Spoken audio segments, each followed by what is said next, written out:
Good evening. It is 6:01 on June 10th, 2025. This is a meeting of the City of Norwalk Conservation Commission and Inland Wetland Agency. Could we have a roll call, please? Commissioner Halowinko, Yo, here. Commissioner Bennett, I don't know what's so funny about it, but here. Commissioner Brown, Here. and Mr. Clocky. I'm here. All right, so you have 4, and that is a quorum. Wonderful. Plus Commissioner Knight just arrived, so you now have 5. Excellent. Thank you. Public participation. Is anyone logged in to speak from the public? If the one member of the public, if you'd like to make any general comments regarding items that are not on the agenda, you're welcome to. Otherwise, you're welcome to just listen. If you do want to make comments, use the raise your hand feature. I think she's all set. Sounds good. Moving on then to receipt and discussion. The first item on the list is S25-656, 23 Glenwood Avenue. All right, and I'll just note that Commissioner Breslin has also logged on, and I'm going to quickly share my screen, do a quick overview. We're handing it over to the applicant. So the first application is on Glenwood Avenue. Glenwood Avenue is off of Connecticut Ave. So here's Connecticut Ave and I-95, and the 7 connector is over here. This is the parcel. So the Glenwood Ave, on the corner is Speedy Donuts and the Norwalk Community Healthcare Center. And up the road is 23 Glenwood. Currently, there's a single family house and lawn. And then this line here, you can kind of make out here is a water course. It actually starts up by Truman Ave and was historically piped in portions, and in other portions has remained open. And the applicant is proposing to demolish the single family house and construct a new multi-family residential structure. So the wetlands, there's a thin strip of wetlands on the east side of the watercourse, and then most of this back portion is also wetlands. That's my extremely brief overview, and it looks like the representative for the applicant, Ms. Alexandra Mock, is here. So you can share your screen if you would like to do just a brief review. Good evening. My name is Alexandra Mock, and I will just quickly go over my environmental evaluation of the wetland and watercourse, and also we'll touch upon the potential impact to the wetlands regarding the proposed activities. So let's go start from the beginning. And as Alexis showed, this is the view of the property, and the area in the back is mostly a wetland.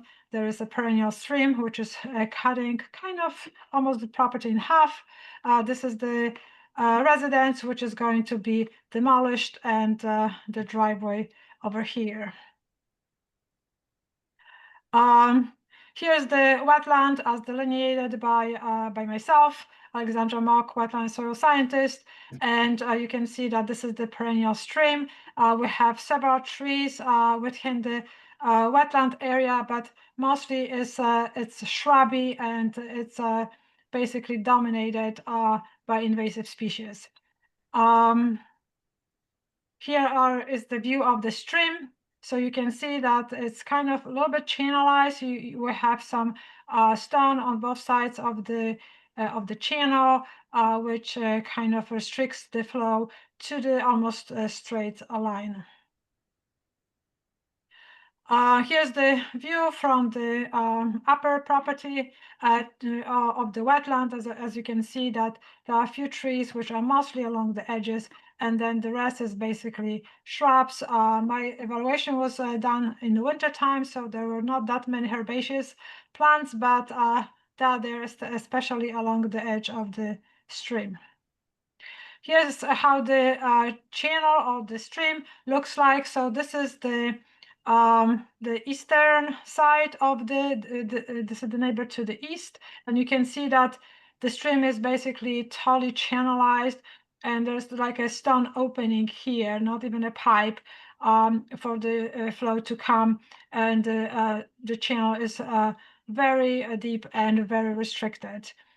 This is the other side, our other neighbor, who's actually probably the nicest to the stream because the flow is pretty much natural. However, it looks like it was modified sometimes in the past because the channel is very straight, and whenever you see straight streams, it always brings kind of wonder whether or not this was excavated at one point or deepened or somehow maybe a little bit relocated, because streams do not like straight lines. They like to meander, and this neighborhood does not allow for it. In terms of the proposed activities, we are, hold on. I think Alex, could you, before you move forward, could you talk Yep. about the function of the wetland watercourse first? Yes. So the functions of the, hold on a second, let me just, since I'm And already here. I'll just note that Commissioner Knight has her hand raised. I see Catherine. Hang So in tight. terms of wetlands and watercourses function, and so they are providing some sort of storage capacity for potential floods. The stream is pretty small, and I do not anticipate this area to be under any circumstances of being flooded. But if needed, the wetland behind is a little bit lower than the section of the lawn on the residential side, so it can accommodate some of the flow. In terms of the habitat, the wetland is not really open to many species of wildlife, reason being because there are fences across the wetlands throughout the neighborhood. So the movement of the wildlife is very complicated. There are obviously some edge species such as foxes, raccoons, opossums, which will be able to, squirrels, which will be able to make over the fence, and they have an access to it. I've seen some deer activity, so somehow they're able to come and visit, and there are probably some smaller animals. This area looks like it has been disturbed in the past. That's why it's totally infested by the invasive species. This is usually the sign of disturbance. The area to the left on the neighborhood, it's more like a red maple swamp. It's actually the best preserved, and then the neighbor on the other side actually filled the wetland, and this area is maintained as a lawn. In terms of stormwater management, there is not really much of a function because the lawn, which is maintained with probably it's not really used much of the fertilizers or pesticides because it looks like it's a pretty natural lawn rather than highly manicured. But obviously the vegetation is on the other side, and then behind the vegetation is a high retaining wall, which is actually kind of being structurally compromised, and is threatening that the fill here above, which is holding the parking area for the condominium, may actually go down to this wetland because the wall is bulging. But because of the separation, the runoff usually are being captured above the retaining wall, and there's really not that much to filter. In terms of fish and other water-oriented species, there are probably none because of the tortuous path the stream has to make through pipes, and this section is actually an open channel, but most of it is being piped.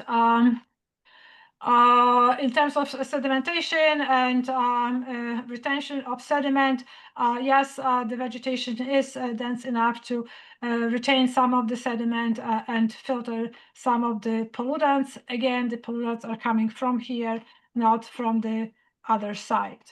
So I think I covered most of them. Thank you for that. And actually, while I've got you interrupted, Catherine raised her hand pretty quickly, so I'm going to let her chime in real quick if that's okay. Hi, thank you very much. I just wanted to clarify because you said that you had done this in winter time, and obviously the pictures are of when we had the snow on the ground. The ground was quite frozen. So I just wanted to understand how you were able to do the soil samples and soil sampling with the ground being frozen. So the ground was not actually frozen when I was there.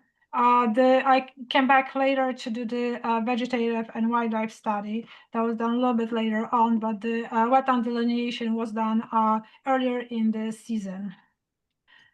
So, Okay, and that then was on more the than lawn area, how deep did you go down in terms of looking for the wetland soil? Because obviously that would be filled So in. whenever there's a disturbed soil, and there was some signs of disturbed soil on the lawn side, we'll go more than 24 inches to look for the topsoil or the original soil.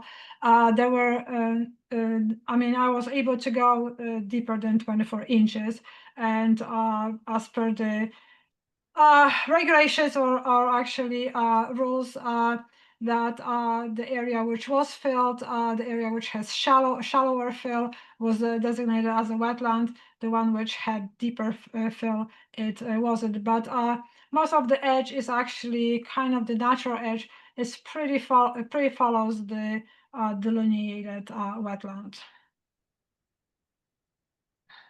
Okay, thank you. Please keep going, Alex. Okay. Oh, I'm going to get to the, hold on a second. Okay, I can do this quickly. Okay, so let's go talk about the proposed activities first, and then we're going to talk about the mitigation measures. So this is the Glenwood Avenue, and here's going to be the access. This is the old house, which is still existing, and the old driveway is here.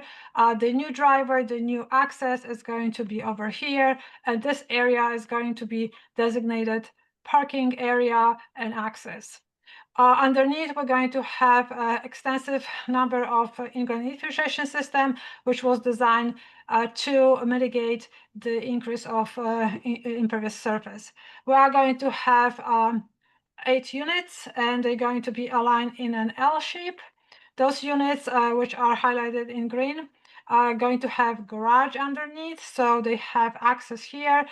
Those which are facing the road are not going to have garages, so the parking places are going to be outside within this paved area. Between the development, we're going to have a retaining wall, which is going to run all the way to the units. So basically, it's going to be a wall here, and the retaining wall will be actually perfect because it's going to separate the paved area, an area which is going to be used by the future owners, and the natural area, which is going to be on the other side of the wall. And here's the wetland area. So we are providing some buffer. And can you put a dimension on that, please?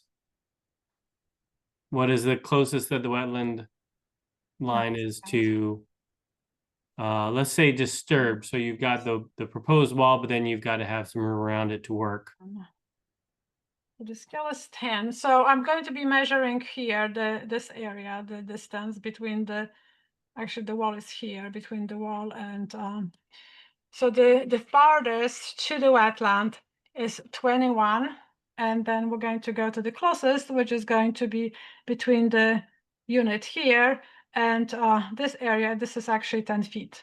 And that's to the corner of the building. Yes. And the green shows that's the water goes to the retention. The water from the roof, the other roofs that aren't colored green just goes to ground. Yes, there is some sort of calculation of how much of the roof is going to be captured by the retention system. Mhm. Yeah. And so you had gone from the unit and then to the curb, but the line in between is the silt fence, right? That would be the limit of disturbance? Yes, but this is going to be the short term, because obviously there needs to be an access on this side of the units. But long term, this whole area is going to be restored, and actually the 10-foot buffer is going to be restored and maintained. And this will make me jump to the landscaping plan. So here's the hedge, which is going to be screening from the neighbors next door. And these are not natives, these are arborvitaes, but this is not a green giant. It's a smaller type of arborvitaes because we don't really have much space here. So this was the only plant which will be the most functional one. But we're starting at the entrance with river birch, which is a native tree. And also we have another one on this side of the wall, which is the wetland side of the wall. And then if we just go to the wetland buffer, we are proposing to have walking pathways, which are going to be wood chip paved or covered. And this is going to go around the wetland area and then out or in and out. And there are existing 2 footbridges, which are very small, and would like to have some sorts of crossings with the bridges. It's going to be like a footbridge, nothing really substantial. And then we're proposing along this retaining wall to do 2 rows of shrubs, this is going to be red twig dogwood, and behind we are going to have Miracle pennsylvanica or the bayberry. So bayberry is semi-evergreen. It's going to be providing this nice green background, and then we're going to have red twig dogwood, which is going to bring the redness, and also flowering during the season. And then the rest, which is this green area between the path and the stream, is going to be a meadow mix, which is going to be stabilizing the area, so there is going to be no lawn. And then we have some more ornamental plantings in the front of the units, which are facing the street. But you do have lawn along the south property line. Oh, actually, yes, there's a lawn here. We thought about providing screening, and I'm not sure how planning and zoning is going to react to it, because usually they're requiring that there's a screening between neighbors, especially when the units are so close to the property line. But because these are houses with, these are units with windows, I'm not sure whether or not planting something tall would be helpful, because this will just shade the windows, and the units are going to be pretty, taller than the ground, and I'm not sure whether or not we can really provide wide enough and tall enough evergreens, which will provide the screening. But we'll see how planning and zoning is going to react to it. Ms. Mott, have architectural plans been developed yet? Yes. Okay, and I guess speaking about zoning, I guess I would recommend that the application to zoning go ahead and be made. Obviously, you need wetlands, and you need zoning. I believe this is CD3, so it would be an over-the-counter zoning permit. But that review should probably get started.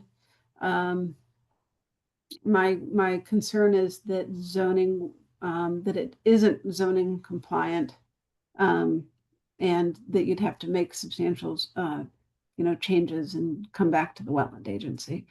But it is I'm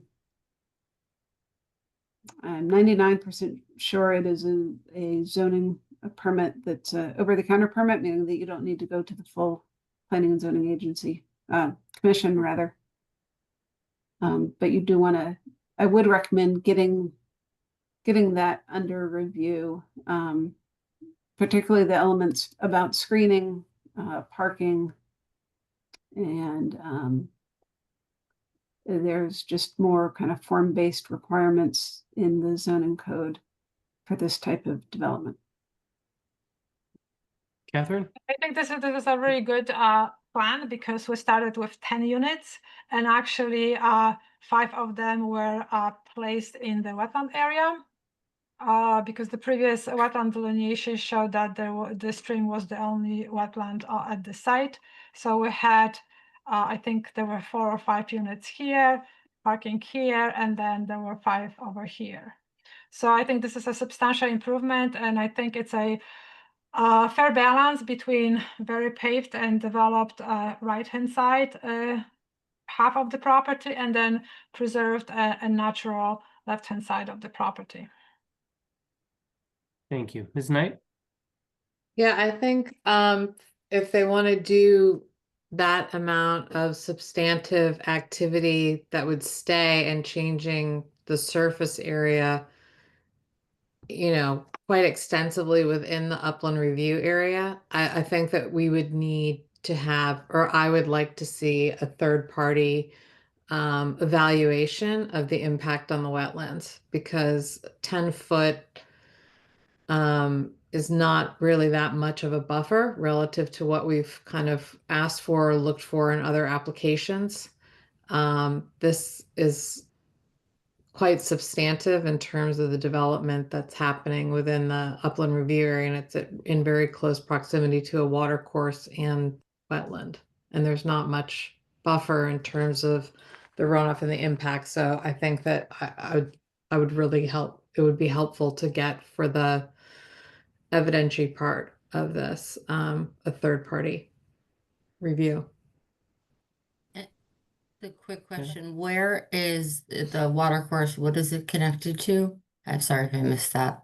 So the water course runs through the neighborhood, and as Alexis stated, it starts in Truman Avenue and runs down through the properties. And I did show you the pictures of the property next door, where this whole water course is basically channelized in a deep concrete channel. And then this side, this neighbor, it has more open and natural channel, and ours, I guess, is in between, because it has some stone on the sides, but it's not cemented. It's not like very well defined as the one upper here. And then also the wetland here doesn't exist anymore. It was filled, so there's nothing but lawn. And then it's our wetland, and then the wetland runs over the next property. Okay, but so does the water course run into any, I'm assuming like, is it a tributary? Does it run into a pond, or does it? It's sure. it's conveyed into a pipe about 3 properties south of here, Got it. and then that pipe connects to other pipes under Connecticut Avenue, and eventually it makes its way out to the I'm not sure if it's the river or the harbor where it see. discharges. Okay. Okay. That would be the Norwalk River or the Norwalk Harbor. I oh, can't assume, but yeah. Could go the Any, other way. Yeah, that's right. Any other commissioners have questions or comments?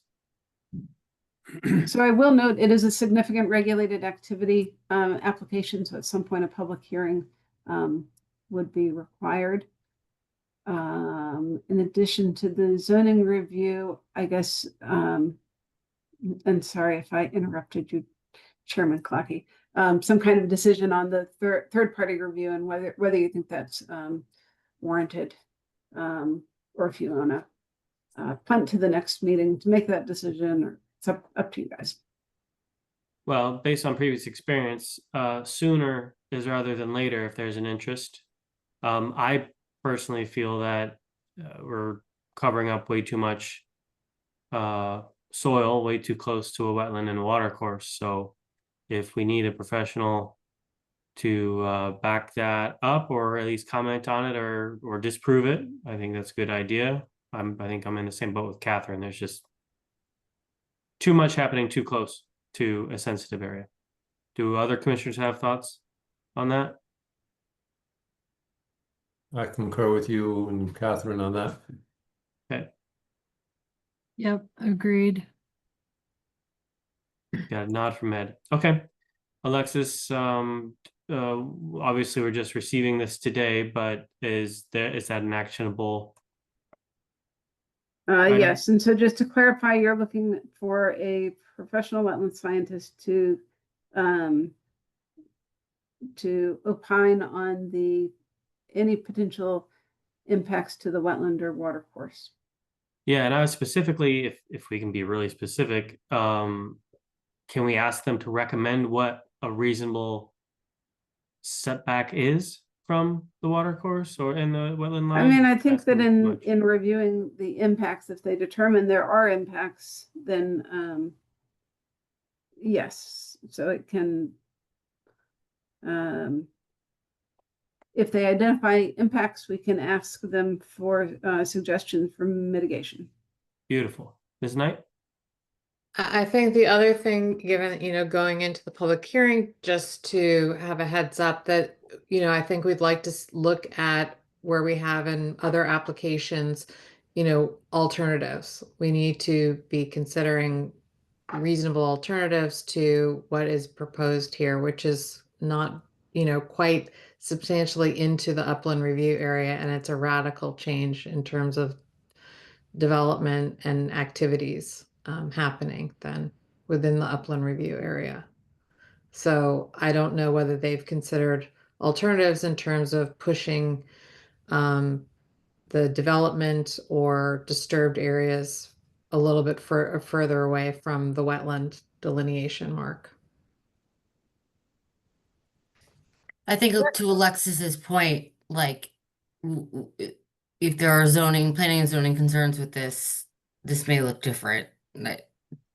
So are we receiving this, or what do we do in this scenario that, like, I thought it typically would go through planning and zoning first, but No, we always go first. oh, we do? Why do I feel like we? So whenever there's an application before the Planning and Zoning Commission, state statute says that they have to consider inland wetlands report, which means that you come first and then they go. So you could, when there is a commission approval on the planning and zoning side, you can either apply concurrently, which we always recommend, or do wetlands first. For this one, again, it doesn't, I'm pretty sure it does not trigger a commission review from the Planning and Zoning Commission, but the applicant should make sure that it is zoning compliant. So we can do both at the same time is essentially what we're suggesting, Ms. Mock. I don't know where I got that idea from. Sorry. It would be good if they could pull back some of the development to have more of a buffer. Yes. Lop off a couple of units. Okay, any other questions or comments? All right, well, thank Ms. Mock for her time. Thank you. Moving on to S25-657, 19 Park Street.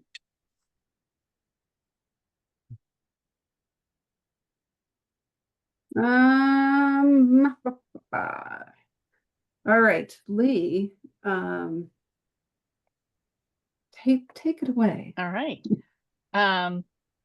My name is Lee DeMarco. I'm a land use technician in the Norwalk Conservation and Planning and Zoning offices. We are in receipt of a corrective action permit that was submitted in response to Enforcement Order V25-1081, which was issued on May 2nd of this year for 19 Park Street for expansion of a storage building and construction of a retaining wall and placement of fill along the bank of a watercourse. I'm going to share my screen. And just for the record, we've got a preliminary review from staff. Do we have a copy of that violation? Have we seen that? Am I online? Yeah, you did. Yeah. You had a show cause hearing on this recently. I want to say in May. One of them, it must have been your May. The show cause 13th? hearing Yeah, was I- at the last meeting on the 13th. Got it. May I'm now 13th. ringing a bell. Thank you. Sorry to interrupt. Yep. Okay, so just to refresh everyone's memory and to get your bearings, this is an aerial photo from April of this year.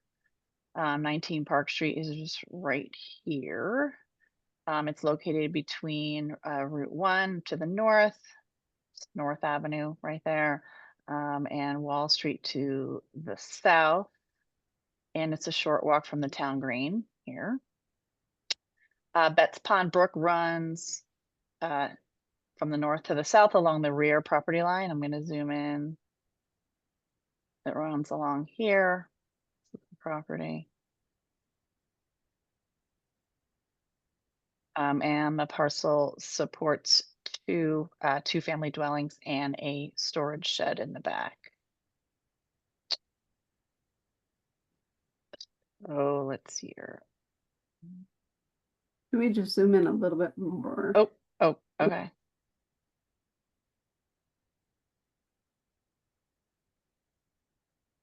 Too much? That's Perfect. good. Thank you. Okay. Thank you. This is a view upstream along the rear property line. You can see where the stone retaining wall was constructed and backfill. Well, let me back up a little bit. The enforcement order was issued for expansion of the storage building and construction of this retaining wall and placement of fill there. So you can see where the wall was constructed. And here's Betts Pond Brook here on the left. And on the right is the storage building that was enlarged, and this landing and stairs were constructed in the upland review area. This is another view where you can see the fill is leveled here, and this is the new wall. And this is the view in the downstream direction at the terminus of the wall where it meets the adjacent property to the south. And you can see the adjacent property here in the background. There are other photos and aerials on the website. So following a review of the evidence that was presented at that hearing last month, the agency ruled to uphold the enforcement order. The corrective action permit application was submitted last week, and I took a look at that, and unfortunately it really only addresses the expansion of the storage building and not the retaining wall or the fill. Yesterday I did send a preliminary review letter in response to the application. Okay. So that's pretty much the end of my summary, and I don't know if the applicant is here. So is anyone here representing 19 Glenwood Avenue? And if any Park of the Street. attendees are 19 Park Street. oh, hold on a second. Just reading an email just in. Uh-oh.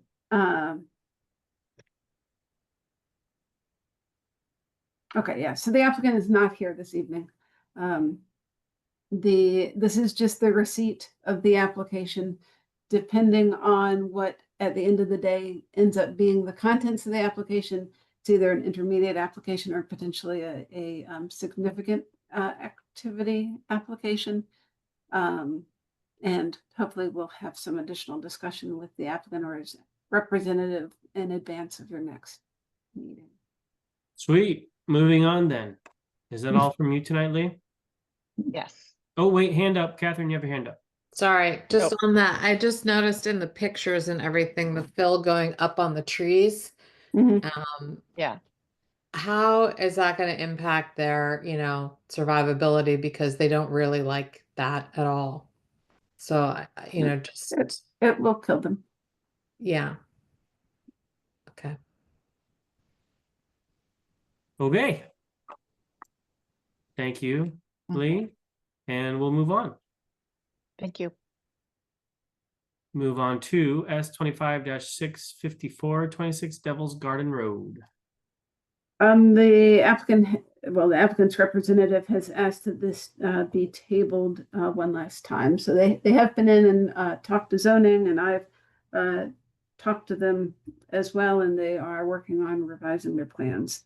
So I anticipate seeing them at the next meeting on June 24th.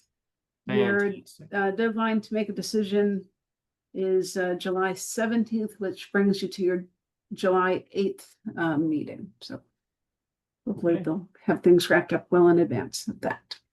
Okay, thank you. I do think Ms. Rowley is here for S25-655, 12 River Walk Lane. Yes.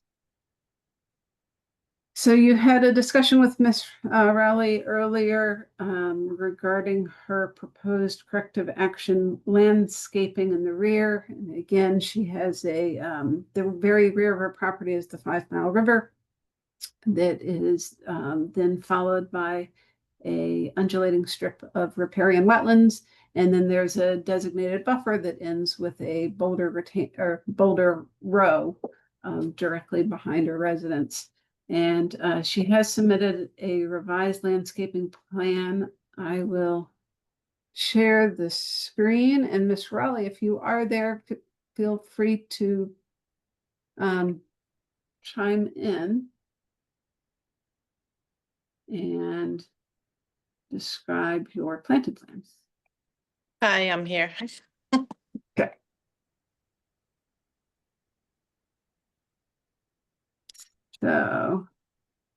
So again, here's river at the top of the screen. The yellow is the property line. The river is at the edge. This is that boulder row that starts the wetland buffer. The wetland itself kind of starts at about along here. So what I did was I changed the juniper, I switched that out for dogwood. And what else did I change? Added the 3 shade trees that we discussed the last time, and replacing the existing lawn that I had with the common violet. Everything else I think is the same. So on that plan I have I don't have it with me, but I guess you have it there. The 6 dogwood, the 2 redbud, the red maple, the 3 shade trees. What else? The red osier shrubs. The what? Oh yeah, the dogwood shrubs. There's 8 of them also. Yeah. Great, thank you. Our plant expert commissioners, do you have any thoughts or questions? What shade tree is, there's 3 shade trees, but what are they going to be? Oh, sorry, maples. Okay. Green maple, I guess. I don't really know. Yeah. As long as it's a native maple. Yep, yep. Okay, and then we've got a native ground cover between. Yep, common Cool. violet.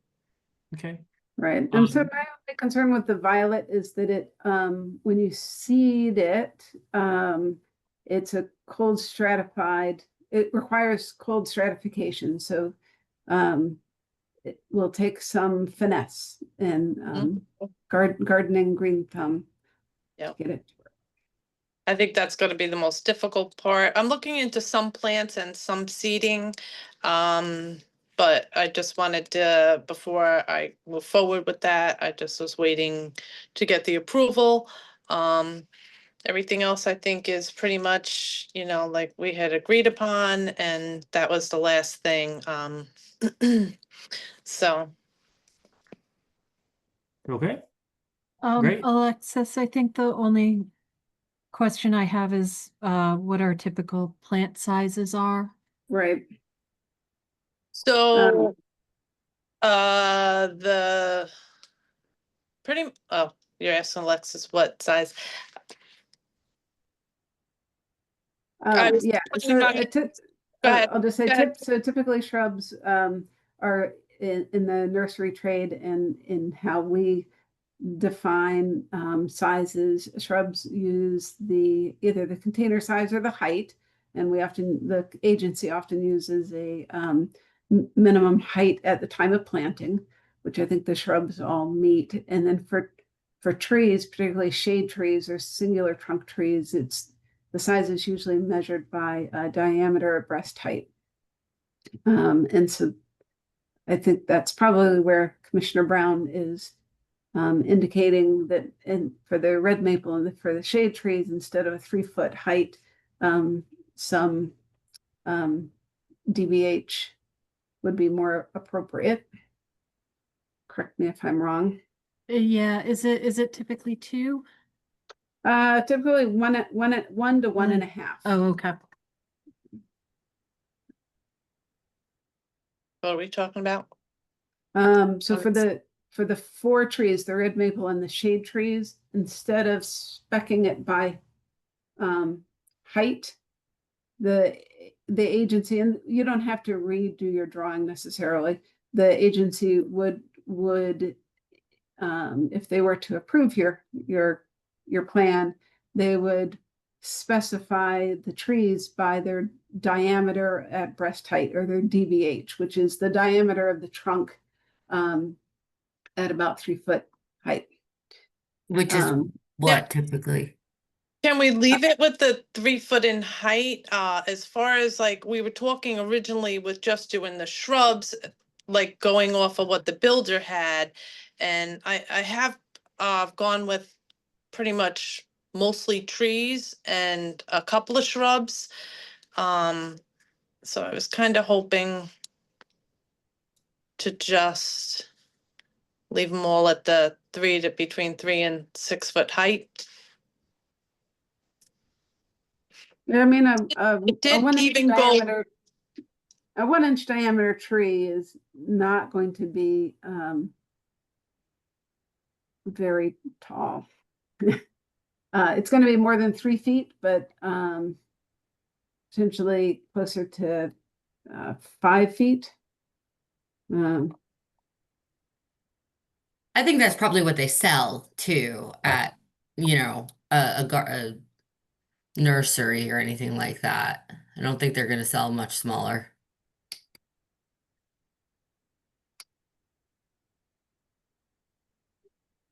Okay.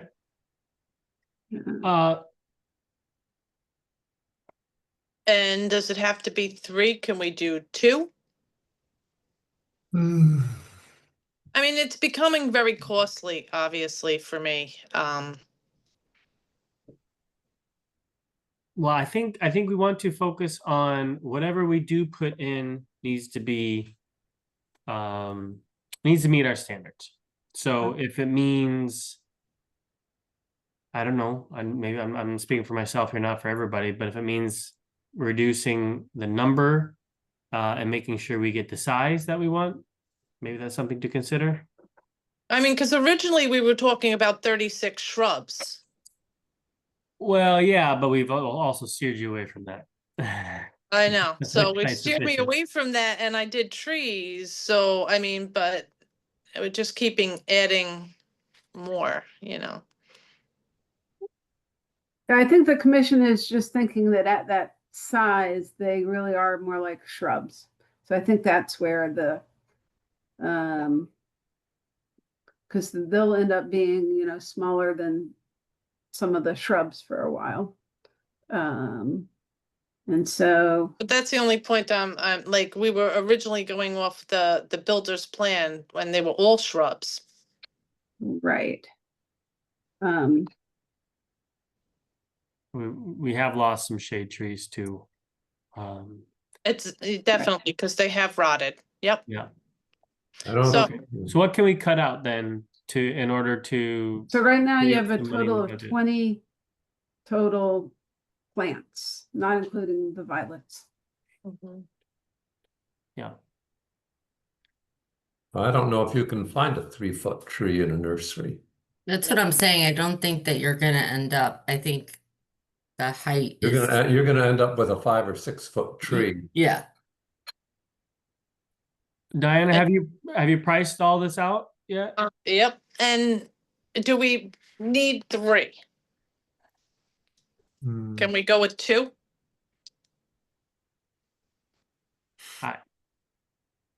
I don't feel strongly. I defer to others. Where are the, I'd prefer to reduce the flowering dogwood trees I agree. versus the shade trees, because the flowering dogwoods are going to be, they're never going to be very large, and the shade trees are going to provide more benefit.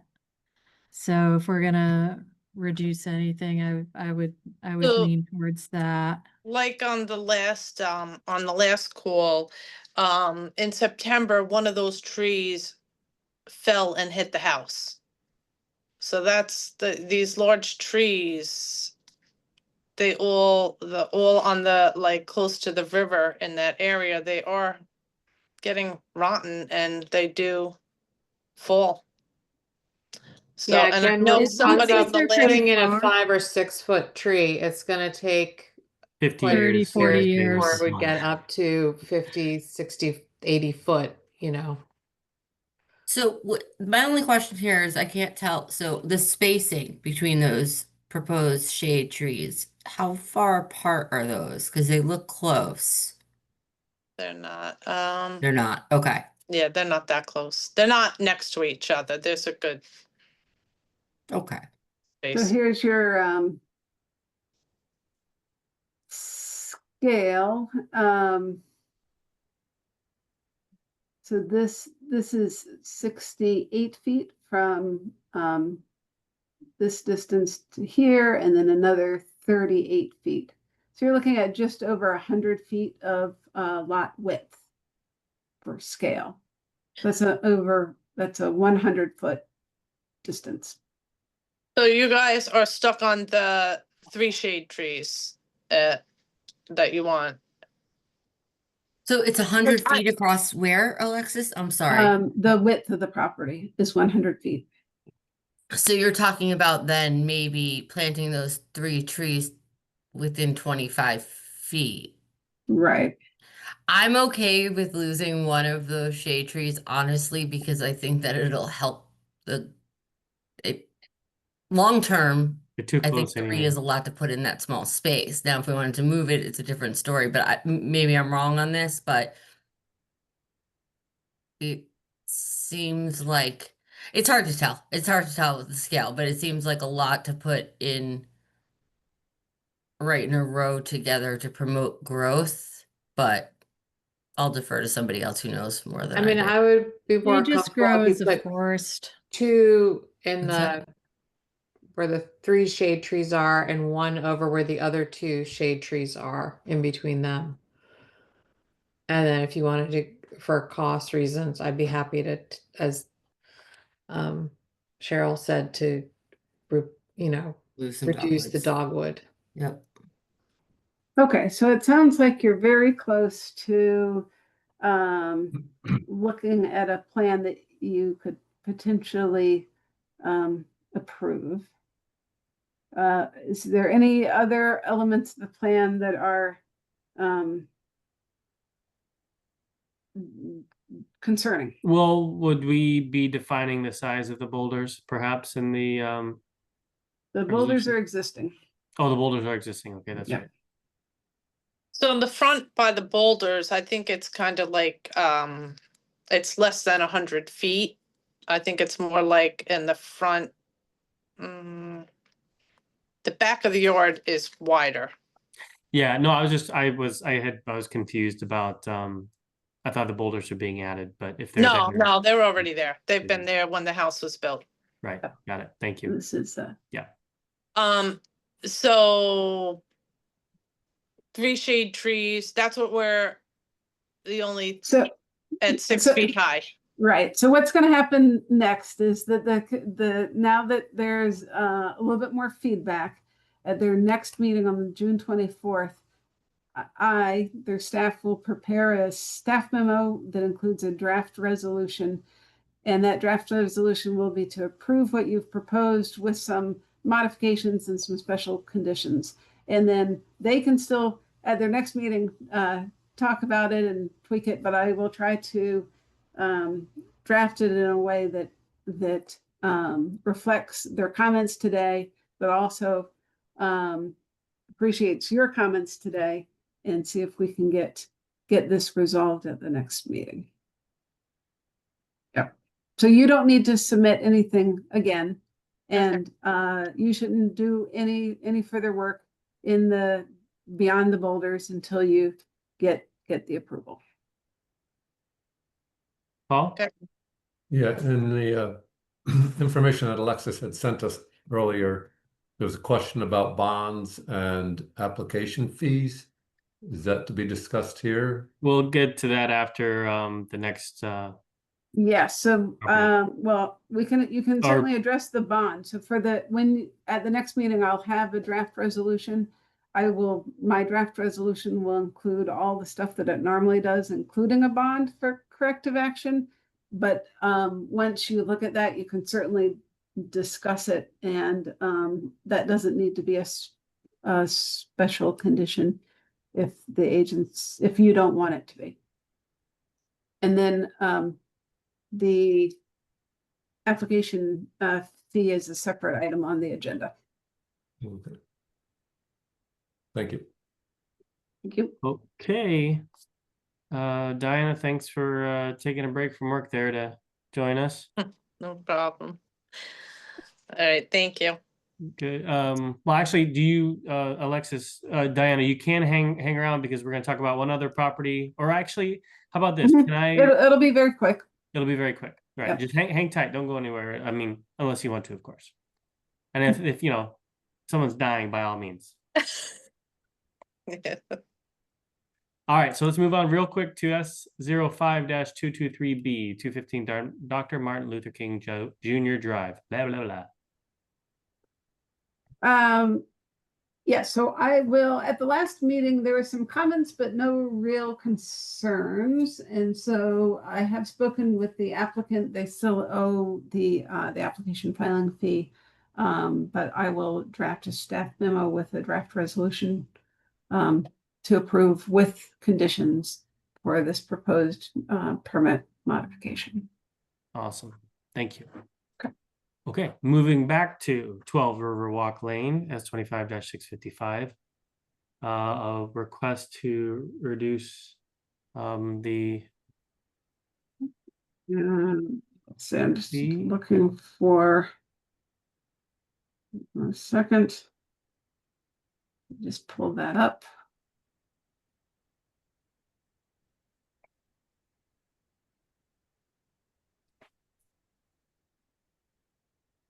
I'm not having this open.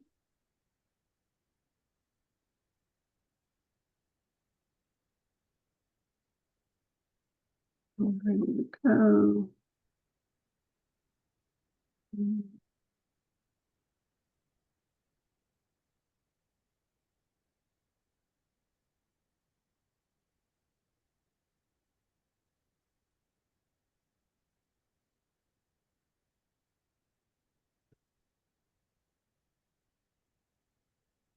Okay, so share my screen again. I'll just show you, this is the narrative that came with the application. So in the regulations, there's a section for the fee schedule.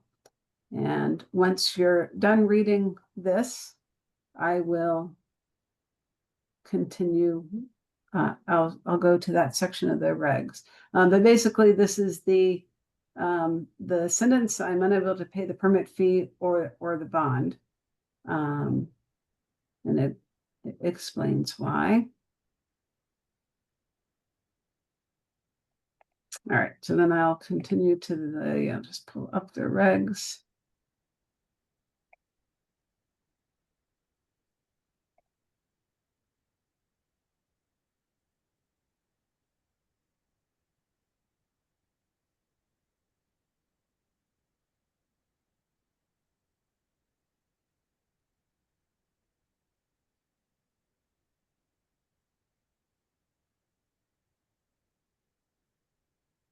Okay, so it's chapter 18 of the regulations that lays out your application fees.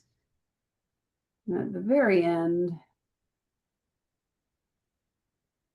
in subparagraph H, it talks about waiver. And so the applicant may petition the agency to waive, reduce, or allow delayed payment of the fee.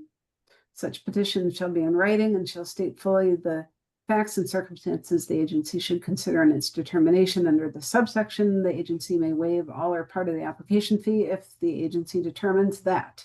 And it's whether you determine one or the other or both.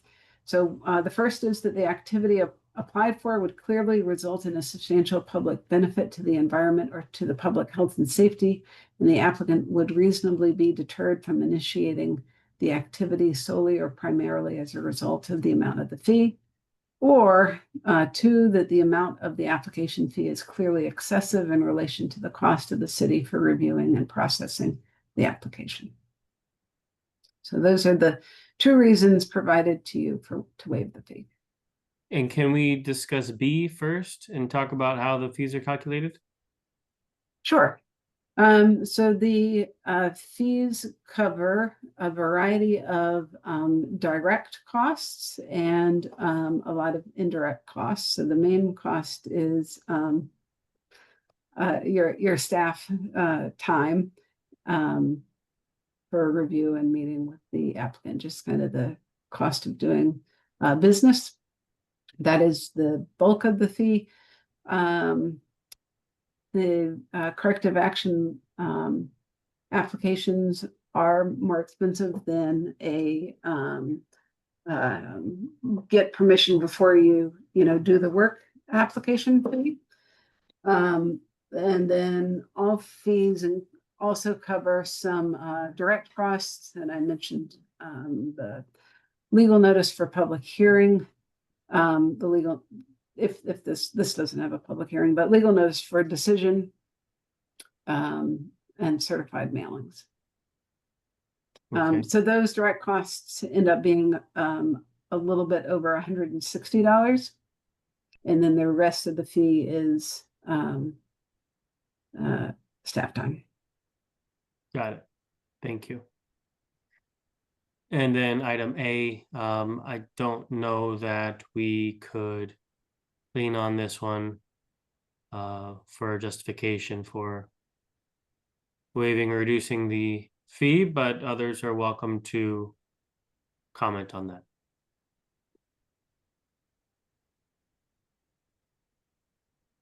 No? No yays, no nays? Need a minute? So You're muted, Heather. Sorry, what is the application fee in particular for this, and what is the bond? Is there a clause was for the gonna ask. bond? So before, can I just say that this was a problem that you guys have, the town or whatever has aerial views that you actually shared with me. This has been a long time problem that's been dumped on me, and I kind of feel like I'm being made maybe an example of, like, other neighbors are not being held accountable. It's just me. This has been a problem, and I used your aerial views that this is a problem. So I really feel this is unjust and not right. I'm fixing the problem because you're telling me it's a problem. So when it's first, I heard it was a violation, I was down in the office. I am trying to work and fix the problem, but this has been a long problem and not months. It's been years that this property was like that. And I showed a picture on my first meeting that 2 weeks before I bought the house, how bare the yard was. So like, this is kind of unjust. We definitely hear what you're saying, and I would definitely agree that objectively it stinks.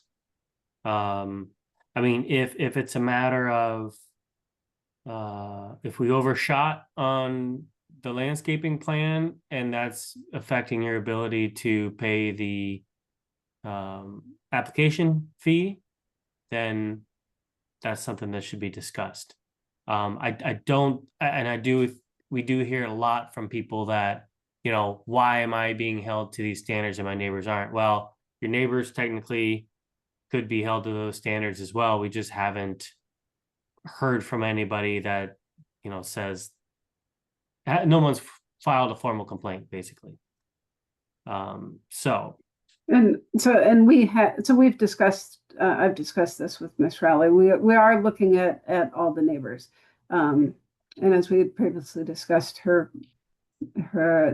manicuredness of her property is substantially higher and more obvious than the conditions of the buffers of adjoining I properties. mean, there's a property. And so just- let me just finish. And so for the aerial photos, yes, the city has a lot of aerial photos. I have more than enough to do. I'm not looking at anyone's property over time. So that's not how it's used to kind of track over time.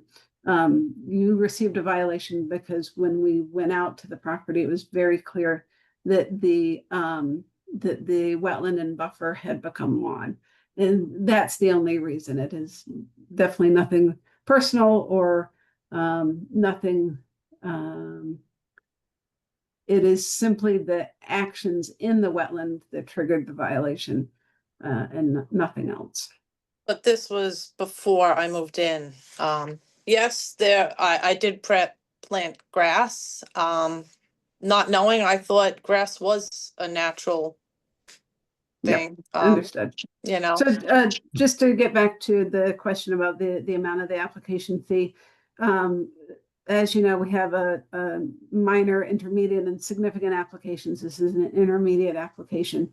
For a corrective action intermediate application, the total fee comes to $900.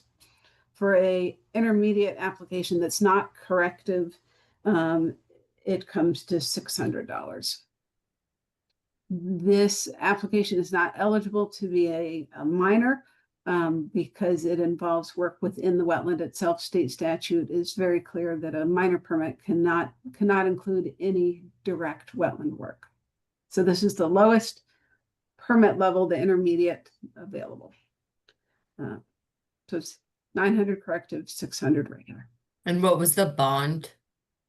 The bond has not been calculated. So the bond is typically in that staff report that includes a draft resolution for you to Right. review. And I have not done that exercise yet. So typically it is, I have what I call my calculator, which is an Excel spreadsheet that has the costs of all sorts of activities and materials. So there's a standard cost for a shrub, a large tree, a small tree, a shade tree, I see. silk fence, it's a long list. And so I literally just kind of plug in the numbers and then it generates a cost. Okay, that's helpful. Thank you. Ms. Knight? Thanks, Alexis. Catherine? Yeah, I mean, I appreciate that there's an aspect to what you've inherited. I think part of the thing is when we were looking at the application, Alexis had noted that the boulder demarcation was from a recent permit application from the previous owner of the house. And so I think that's why, the activity of what was done or how it was supposed to have been maintained is within the recent history of the Inland Wetland Agency hearings. what do you mean That's- recent? I- What do you mean recent history? Well, I think in terms of the boulder demarcations or that the property had come before the commission within the last 10 years or so from what was shared previously. And so that was my understanding, Alexis. I didn't think so. I don't think so. Well- I think I don't think that the timing of the application or a previous permit matters. But the house was constructed under a 2002 permit. That permit required a planting plan. That planting plan was successful and the bond was released in 2004.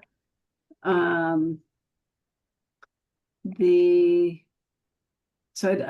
think this is the first, since that 2004 bond release, this is the first time that anything has happened at the property as far as permits. So Miss Rowley bought it in January 2021, and aerial photos show that in March 2021, it was substantially changed. As she noted, she had some photographs of the property in December But I mean, I think you've already Even- gone through the. Yeah, we the kind of talked enforcement. about, this, even process. in 20, I think, I don't remember, there was a aerial view, I don't remember if it was 19 or something, you can see everything is brown and dead. But Well, that was because it was the fall, but, yeah, so I don't think, I think the time for determining whether there was a violation or not has passed. That was part of the show cause hearing and the enforcement process, and so you've now moved on to this corrective action permit. I think they said that I inherited basically that first meeting that I inherited this problem, but it was a problem from prior and that I showed that. But Okay, well, do any more commissioners have anything they'd like to? Yeah, I Okay. mean, I'm not quite sure because I'm empathetic and I'm appreciative of, you working with us, the planting plan and kind of what the situation is. I'm also aware that, this costs money and so the fees aren't just there arbitrarily. And I know that there's even there's no grants or any sort of slush in the financing of government activity to kind of just arbitrarily cover the costs. So, I'm It is not what it is. helpful. It stinks and we're sorry. But there's only so much we can justify doing. So Alexis, do we need a motion? All right. So So- hearing, I think all the sides of the conversation, and especially with regard to the statutes that Alexis shared, I'm going to move to leave the fee as currently defined. Can I have a second? Sure, I'll second. Okay, Heather, any discussion? Okay, all in favor? so Aye. I have a question if I'm not able to Oh, pay. hold on 1 second. Let him finish their motion. Hold on a second. Okay, so that was unanimous? Was Did that, anybody I'm sorry, abstain or yeah, say nay? was that unanimous? 1, 2? Yeah. All 5? I believe so. Sorry. We don't see Heather, Okay. but we heard her. I I was see her eating. now. Okay, so that was all 6. Okay, so the motion passes. Diana, go ahead. So if I'm not able to pay it, now what happens? And is there a way of fighting this?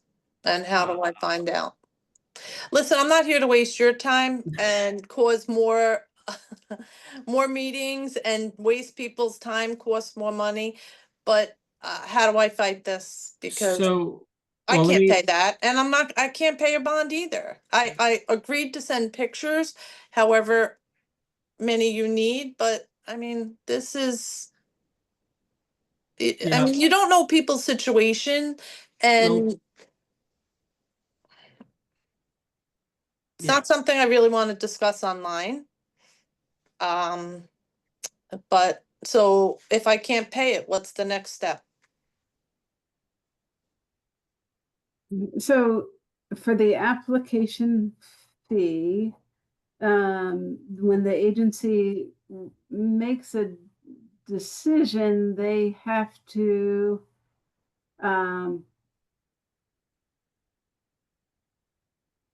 I'll just go back to the regulations.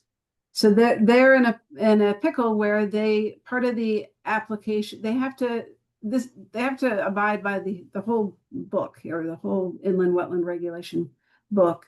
And under that same section of application fees, it states that no application shall be granted or approved by the agency unless the correct application fee is paid in full and the waiver has been granted or a waiver has been granted. So the way it stands now, if they don't receive the fee, then they would be forced to deny your application. And if they deny your application, then you haven't met the directives of the order, and they would either have you reapply or they would file for a temporary injunction in court. So no, there aren't really any cost-saving options, I guess. Nor is it fun. But I mean, Alexis, how long do we have on this application to get it resolved? So let me look that up. Hold on one second. So then it goes to court. So your option would be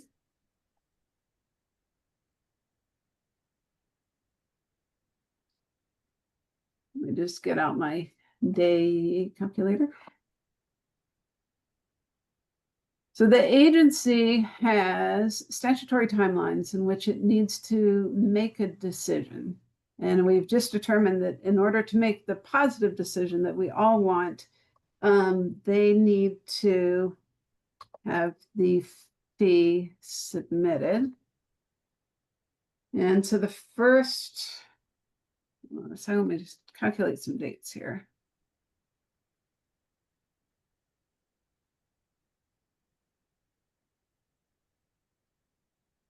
And so the first one is that they have to make a determination within 65 days of the receipt of the application. This application was received on May 13th. So if you add 65 days to May 13th, that gets you to July 17th, which would be their July 8th meeting. If the commission were to be generous, they could add so then July 17, the applicant can provide an extension of time to add time to that 65-day time limit, and an applicant can add up to 65 additional days for them to consider an application.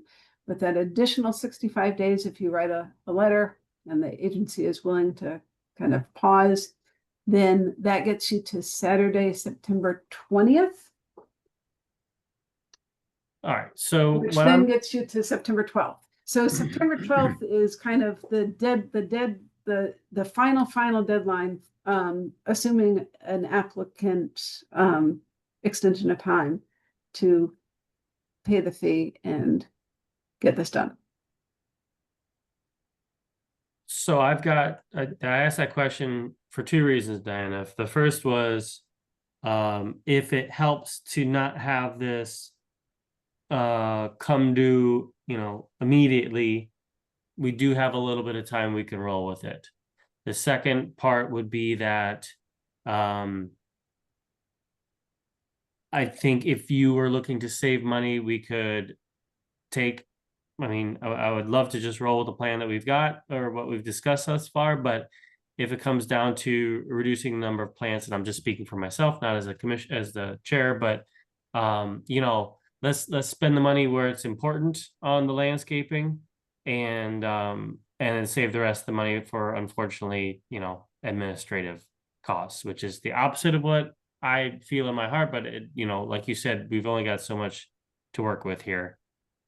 So I mean, I thought that's what you wanted fixed was the wetlands, I thought that was important. what was important, sorry? That the wetlands were fixed. I thought Yeah, that's what I mean. I'm just saying the plan that you've got has 20 trees or 20 plants on it. I don't know.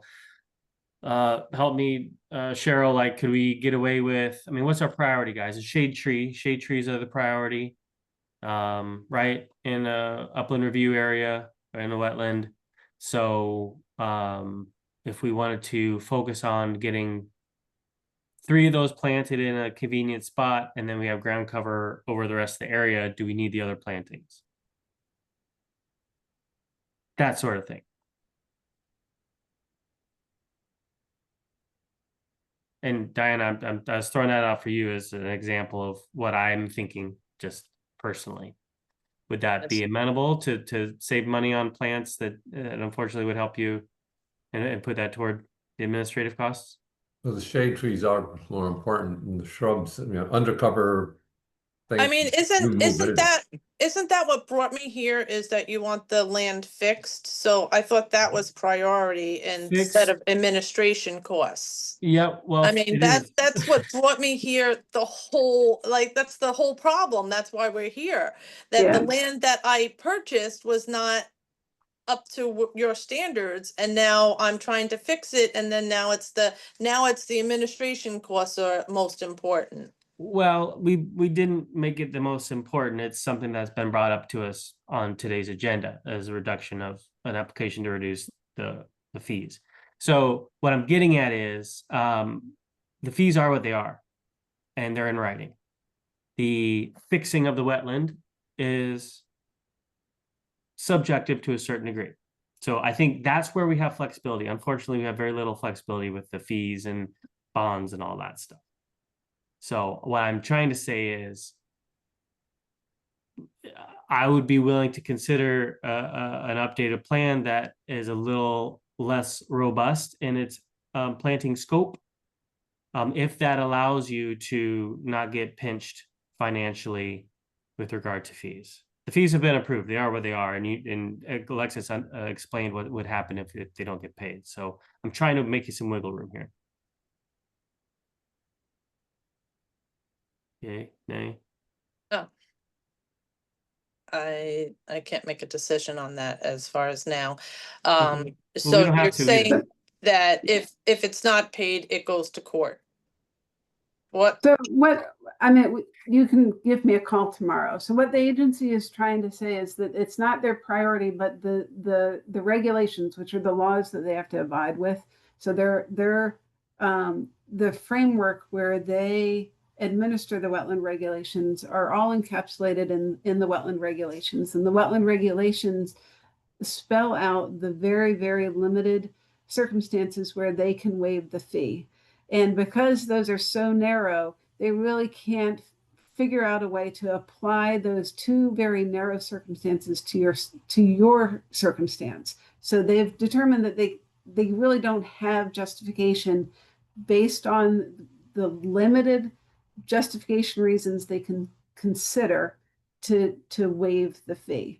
But what they are saying is that they're willing to pause making a decision on your application to give you more time to pay the fee. So they would, and then what Commissioner Clockey is very kindly saying is that he is acknowledging that he doesn't have any wiggle room based on the regulations to change the fee. He has to charge it that $900. What he's saying is that he does have the authority to consider applications and figure out whether the mitigation proposed is adequate or not. And he's saying he likes your existing planting plan. It's good, but he would consider a reduction in the number of plants to assist you with your finances. So in order to, if you want to move forward and look at more of a fall planting instead of a summer planting, you would have to write an email to me saying, Alexis, I grant the agency an extension of time to make a decision on my application. You can grant them up to 65 additional days, and that would get you to the September 9th meeting where they have to make a decision on September 9th. That's their deadline to make a decision. If the fee has been paid by then, so if you can save up, then it sounds like the majority of commissioners would favor your application or some maybe tweaked version of it and would grant it, you'd implement it, and your violation would be resolved. All right, let me think about it. As I've stated before, I'm actually going, having surgery and will be out of work.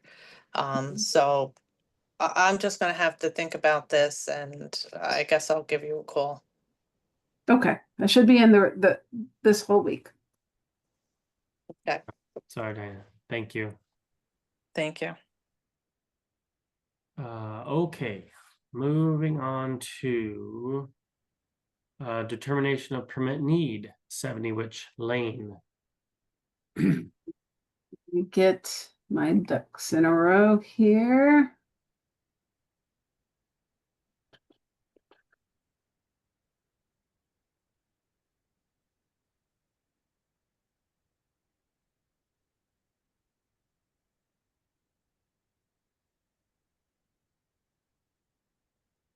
Some of you will remember that this property, it came before you as a corrective action application to restore a expansion of lawn into a wetland. And that corrective action has been completely completed. Oh, getting late. Let me just find their here, I'll share this, and then I need to just find the information that she emailed me.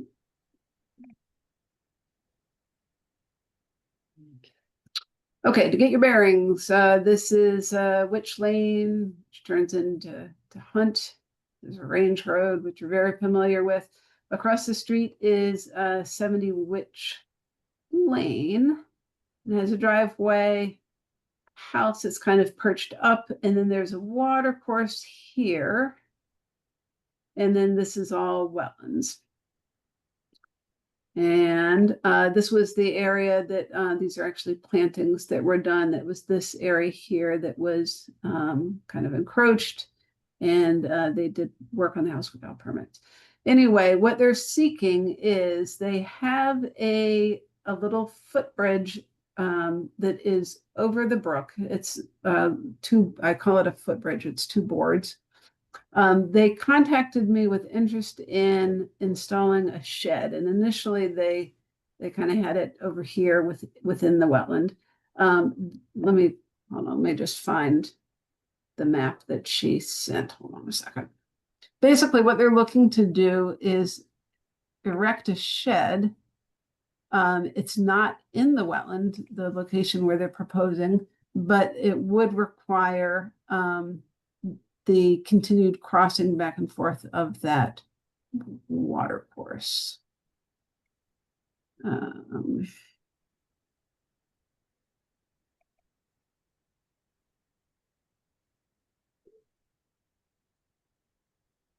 on a second, my files are a mess. Here we go. So I'm going to stop sharing. And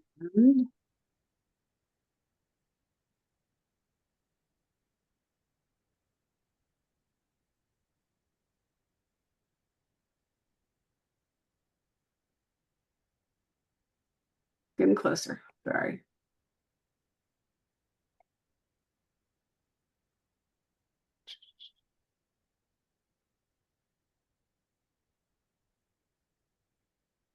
Okay, so this is an excerpt from when the wetlands were delineated. So here's the little stream, and then so the wetland is narrow in the northern part of the property, pretty much literally along the banks of the stream, and then it widens out further down. This is a hill at these contours show a high point.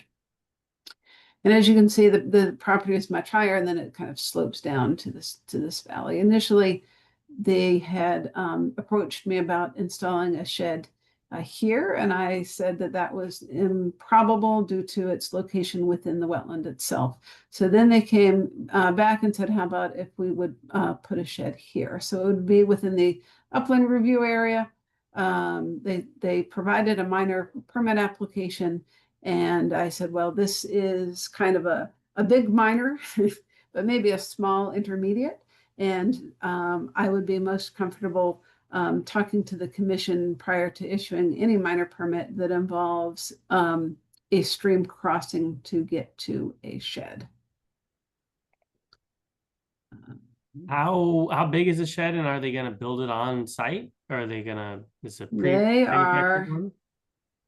Let's see. This Yeah, I 30 mean, how square are they feet. gonna build it? I Yeah. mean, like to get the materials across, if it's 2 planks, then they're gonna have to build a better bridge to get all that heavy stuff Yeah, across. so I'll show you pictures of the footbridge. So they don't actually say in the application, because I haven't really reviewed it since it involved the crossing. It just says building storage shed near on-site wetlands and water course. Just make sure if they have anything else that describes the shed. My first thought is what's wrong with the rest of their property closer to the house and stay out of the wetlands? Right, You so don't want that's everybody to see your shed as they come to visit. You So can't see this- your house anyway.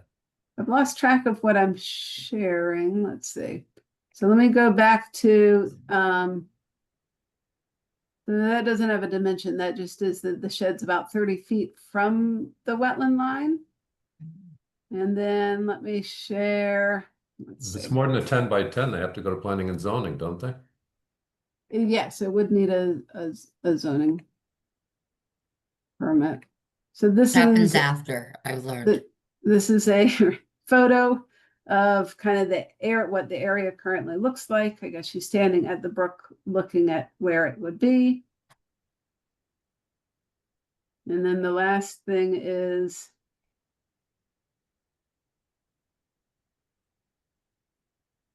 sorry, it's so clumsy.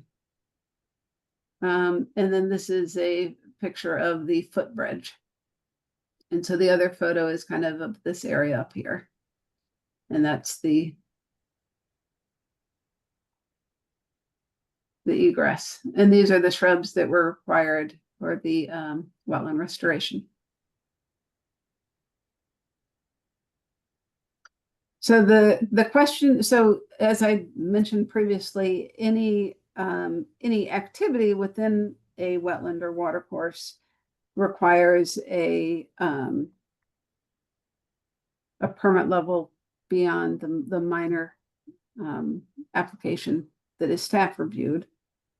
They installed the footbridge as part of a declaratory ruling.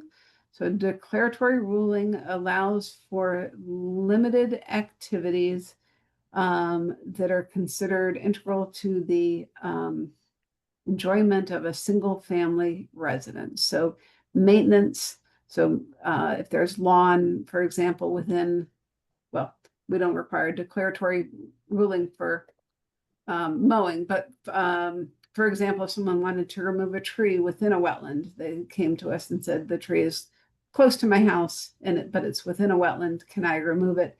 That is done with a declaratory ruling. Or if they wanted to prune a dangerous hanging limb or do extremely minor activities, such as like wanted to replace the decking of a deck within the upland review area, but not the footings. Those are all things that are covered by a declaratory ruling. And generally, we've always allowed for some way for passive egress to other parts of the property. So that was approved, or that was the ruling was granted for the footbridge, so long as it has no footings and it was very temporary in nature. And so going back to the minor permit and the construction of the shed, if someone were to propose constructing a shed within a wetland, that would have to come before you. What they're proposing is constructing a shed in an upland review area, but to get to that upland review area requires continued crossing of a wetland and water course. I don't have dimensions for the shed, nor do I have whether I think that if I remember right, they were going to construct it themselves. As So far as I'm concerned, Yep. as long as there's no machinery involved and everything's getting carried back there by hand, which is probably the only way it's going to happen unless they make the bridge bigger, it doesn't bother me.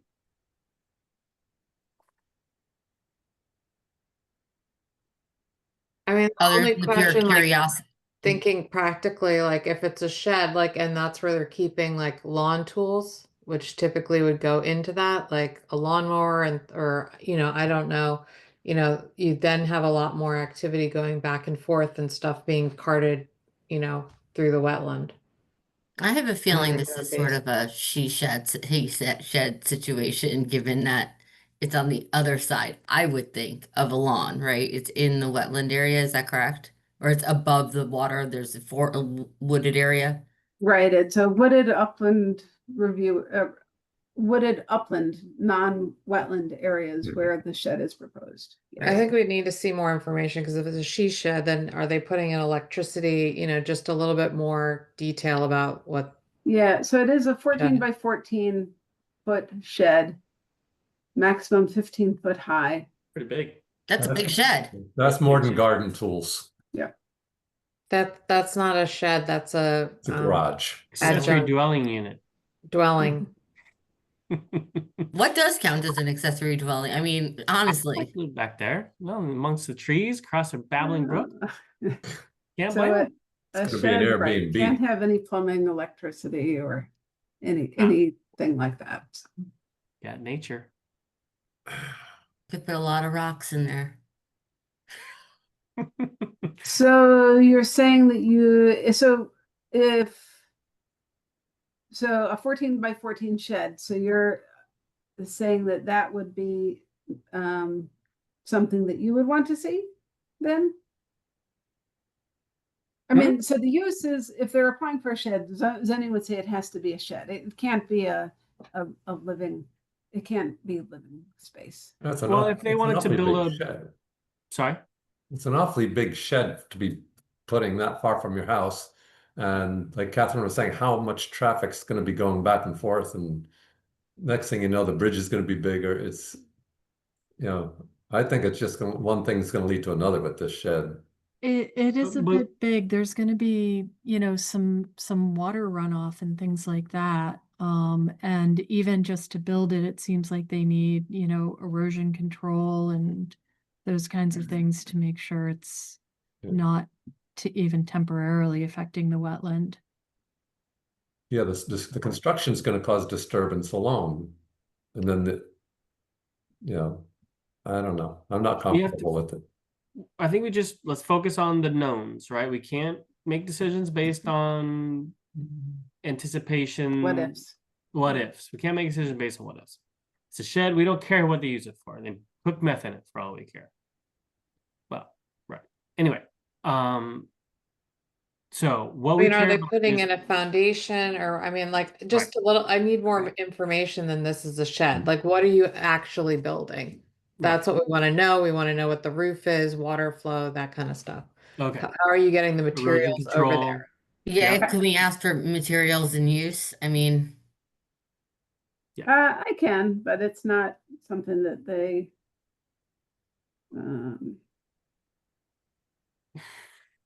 Well, 14 by 14, they're going to have to submit something to planning and zoning. Yes, they would need a zoning permit. And right now we're determining whether they need a permit from us.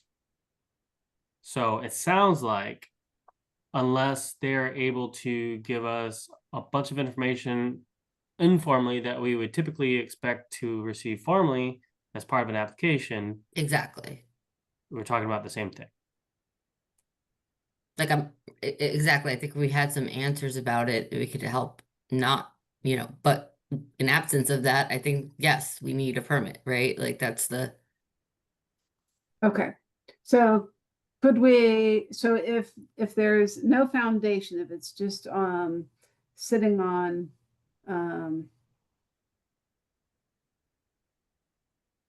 like some rocks or gravel pad, and no stormwater mitigation is required per the city's drainage manual, would that be a minor, or because of the size and its location, would you want a permit anyway? Just trying to, or I can answer those questions and put it back on the agenda at the next meeting.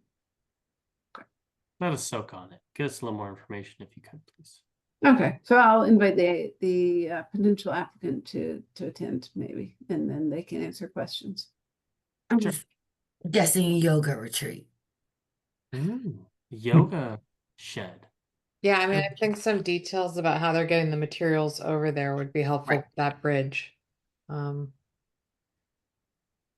Okay. Well, at least they're being proactive and asking. Yep. So, I mean, Yes, gold Yep. star. absolutely. Okay, so we're gonna move on then, if that's all right. Okay. Because I'm getting saucy, which means I'm hungry. Bond release / reduction request S23-631 207 West Walks Road. West Sox Road looks great. I will- Lee and Mary Beth both did a recent inspection and took some photos, which I can share if you want to, but all the plants look fantastic.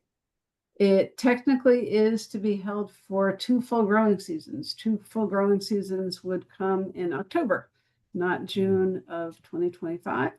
But I said that it never hurts to ask. So that's why it's on the agenda.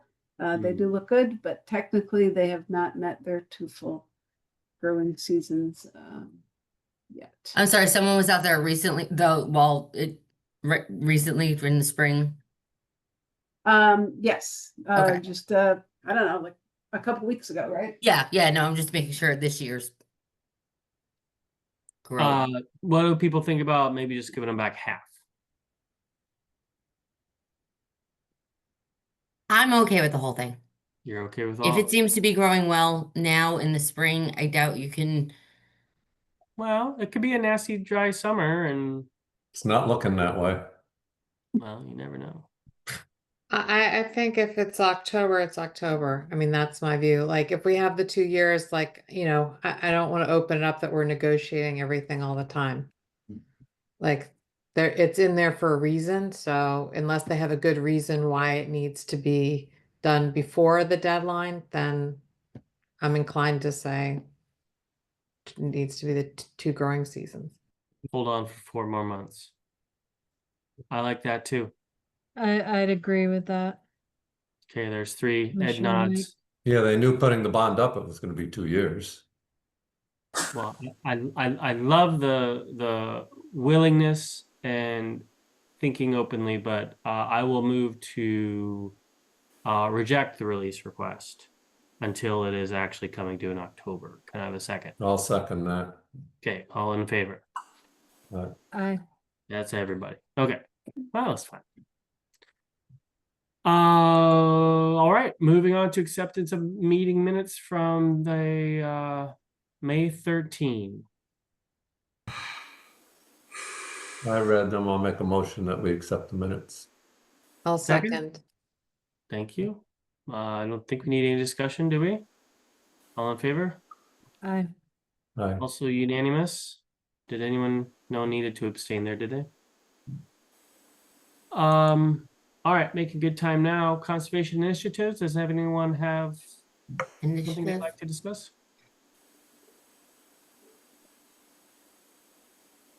Hearing none, we'll move on to reports of the commission chair. I don't have one. Does our senior environmental officer have one?